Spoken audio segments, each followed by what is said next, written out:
Welcome back viewers, ladies, gentlemen, non-binaries and anyone with ears or other sound detection organs. Hope you enjoy. We are continuing with Chaos and Mayhem written by Lord Henry 7878. There is a link to the playlist in the doobly-doo. Chaos and Mayhem, a sexy space babes story, Part 5. The revolution begins. Part 2, Bob wasn't a bad man. I'm not kidding. Anybody tries anything and I blow their fucking brains out. Bobby waved his gun around, careful to keep his finger off the trigger. He was obviously bluffing. He had no problem hunting animals, but that wasn't this. He waved the gun around as his mind raced. What was next? All right. He passed his backpack around. Everybody put your phones in here. Can't have people calling the eggplants. He walked around, collecting the phones. The phone collection went easily, thank God. Bob didn't think he was a bad man. He didn't want to threaten anyone. The idea sickened him. And you? He pointed over at a nurse. Close the blinds. The nurse did so as Bob circled around the room, doing things. You, Bob gestured to a pair of doctors. Bring me the administrator. And make sure she doesn't hit an alarm or anything. Do hospitals have silent alarms? The doctors looked at each other. Just do what he says. Meg begged. It's getting worse. That did it. The docs ran off towards the elevator. He watched as they vanished behind the door. This guy is fucking crazy, Dr. Walford moaned as he got into the elevator. And we all know Admin Stamatios isn't gonna give into this creep. Raish Stamatios had made it clear from the second she arrived that she was the daughter of some prominent noble family or some shit and expected to be treated as such. Cue lots of forced smiles and middle fingers behind the back. It was also a known fact that she was only here to lord it over primitives. Dr. Carreras nodded. Yup. Like, I totally get why he's doing it though. My worry is Stamatios isn't gonna budge and this is gonna get so much worse. They came to the office and collectively took a deep breath before opening the door. What? Stamatios asked as the two men walked in. Is this about that mess downstairs? Yes, Dr. Walford started. You've got to. What? Give in to the male's unreasonable demands. A bandit from the forest has no right to come into my hospital and demand medical treatment. That's literally the point of a hospital. And if we don't do anything, it's gonna get Dr. Carreras knew it was no use. I already am doing something about it. Now go away. It's not my business what you primitives do to each other. And with that, Stamatios got on her omnipad as Walford and Carreras left, dejected. Any luck? Bob asked as the doctors returned. He could tell from their faces that the answer was no. But he had another problem. The police had shown up. Bob wasn't going to bother finding whoever had called. It was beyond help. No. And I think Stamatios called the perps. Dr. Walford looked terrified. Oh my flaming butt fuck! Bob was cut off mid-poetry. His phone was ringing. With a sigh to rival the gods of size itself, he picked up. Hello. Yes, hi. I'm Officer Aubrey with the Maryland State Troopers. I assume you're the one taking the hostages?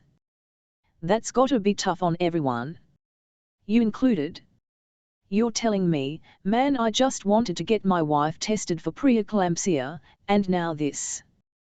They are telling me we could lose the baby if it's not treated? Yup. Got it. And for some reason they aren't allowing this. Bob could see the entire fucking police department out there. Apparently it's an act of treason to provide medical care to somebody who doesn't have an ID. Fucking shilvati. Bob went back around the room when a doctor tapped him on the shoulder. What? He snapped. Can't you see this is a stressful situation? If you don't mind, These people are here for a reason. Would you allow them to receive treatment? Now, Bob wasn't a bad man, and he knew it. Furthermore, Trooper Aubrey was encouraging him to say yes too. Bob nodded. But bring them back here when they are done, okay? Bob wasn't listening. Something seemed to be happening on the phone, and that worried him. Aubrey? Aubrey. Relax, Trooper Captain Rishi reassured Aubrey as she and a few of her soldiers pulled up. I want the same thing as you. Let me see the phone. She put her hand out. The cop sighed and placed the phone in her hand. Who is this? The voice on the radio demanded. Are you Shilvati? You're the ones the hospital admin called. What?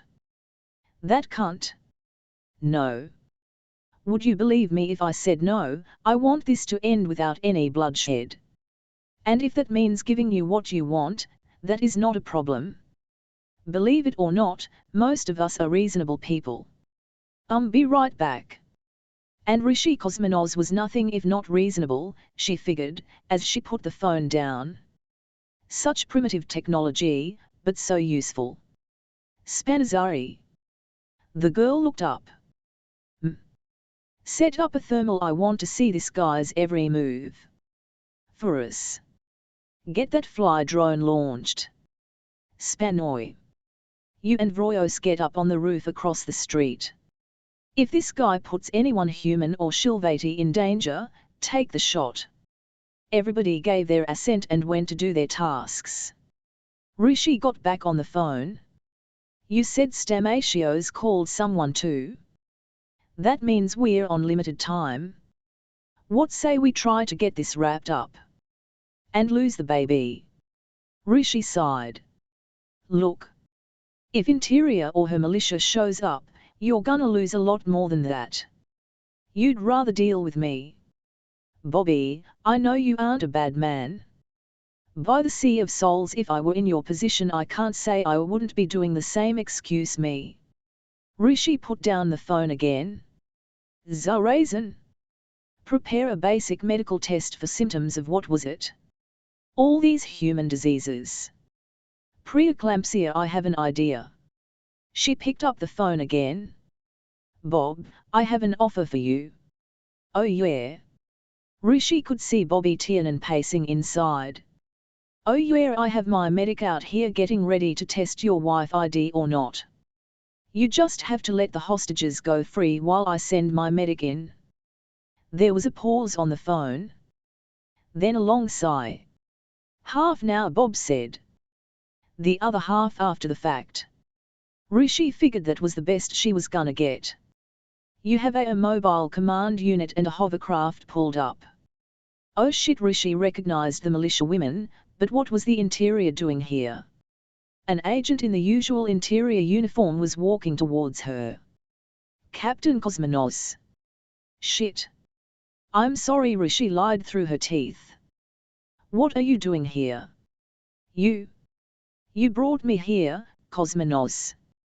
You and your administration's inability to deal with the growing insurgency.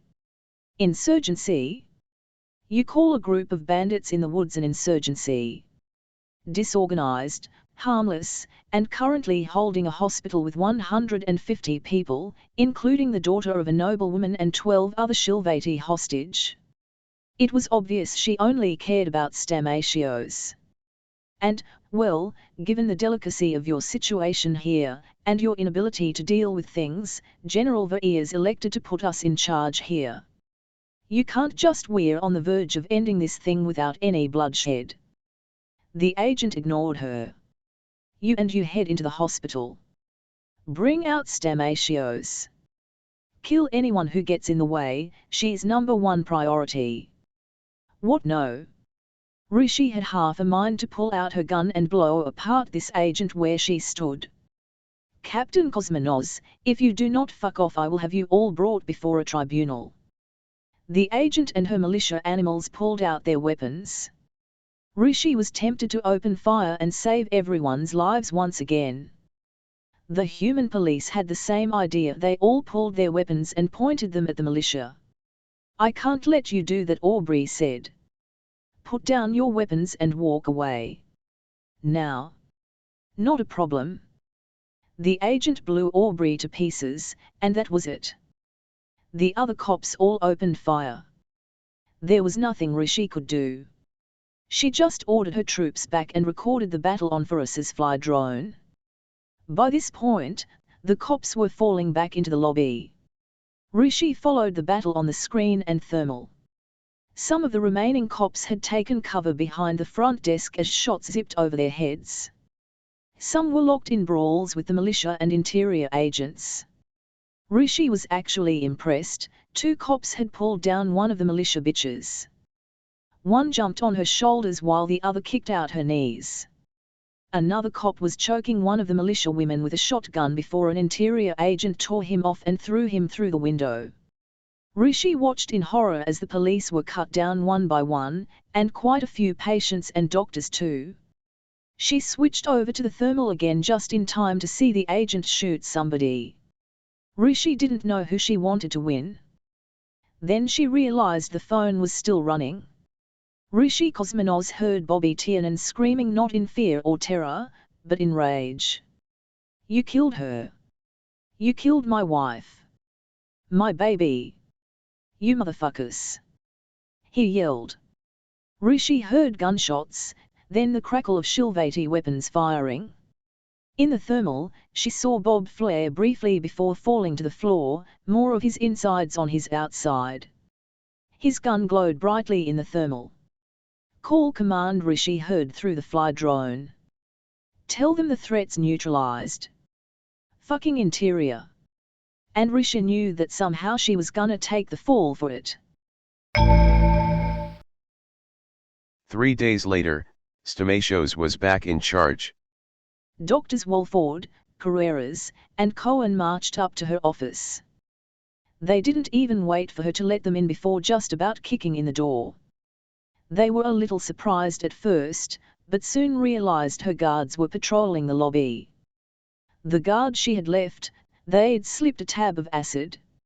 Security officer Citrin was currently stuffed in a third-floor locker rambling about the Empress's holy Turox. Whatever that was. "What do you want?" Raish Stamatios sniffed, as if talking to primitives was beneath her. "That was too far."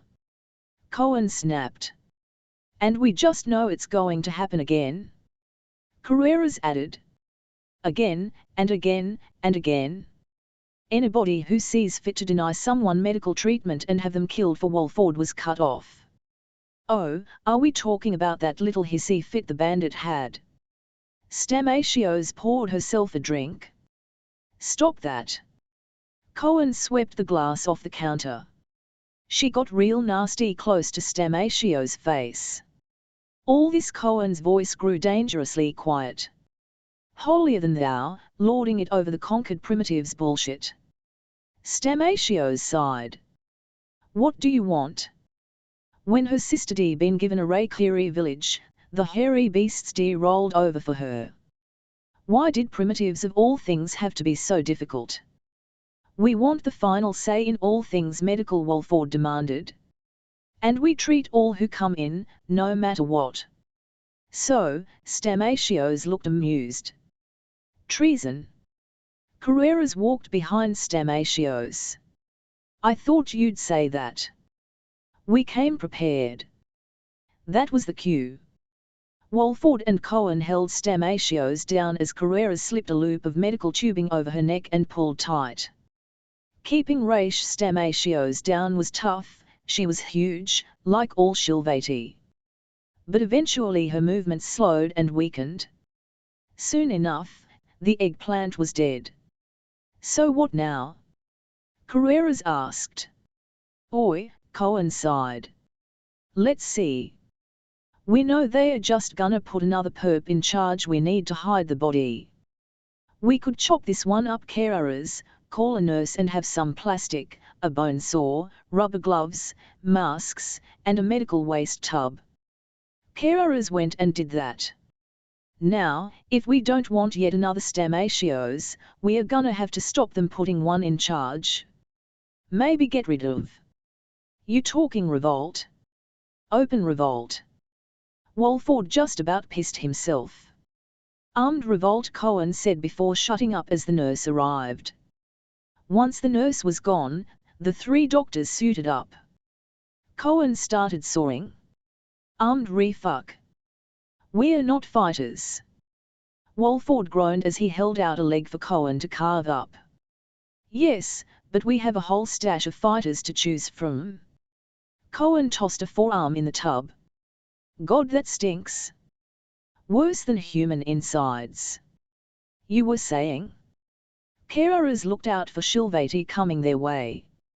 We could recruit those forest bandits. The three doctors knew that there was no coming back from this. They'd just started a revolution. End of chapter. If you enjoyed, like, subscribe, click the bell so you don't miss any episode and do all the other YouTube stuff. Visit and support the author. All the relevant links are in the doobly-doo, and comment your opinions, good or bad. And I'll see you next time. And as usual, have a wonderful day.